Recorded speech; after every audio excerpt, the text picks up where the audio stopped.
habari. Sasa ninaonaga watu wengi wanalitumia jina la Yesu kwa namna wanavyojisikia, kwa namna wanavyotaka.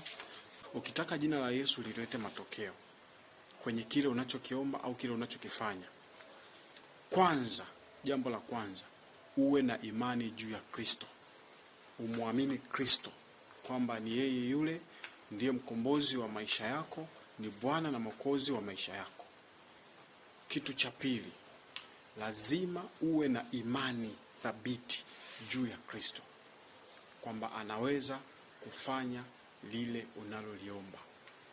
Lakini kuomba kupitia jina la Yesu kwa msaada au kwa uweza wa Roho Mtakatifu, jina la Yesu litaleta manufaa. Nenda kasome Matendo ya Mitume sura ya 19 mstari wa 13 hadi wa 16. Alafu kasome Mathayo 17 mstari wa 18 mpaka wa 20. Utaona kitu hapo. Kwa nyinyi ambao mnatumia ovyo jina la Yesu, mnafikiri ukitaja tu jina linatokea unalotaka, umefeli. Amini Kristo. Amini Yesu wa Bwana Mwokozi wa maisha yako. Uwe na imani thabiti juu ya Kristo. Basi kila utakaloliomba kwa jina hilo utafanikiwa. Shalom, shalom.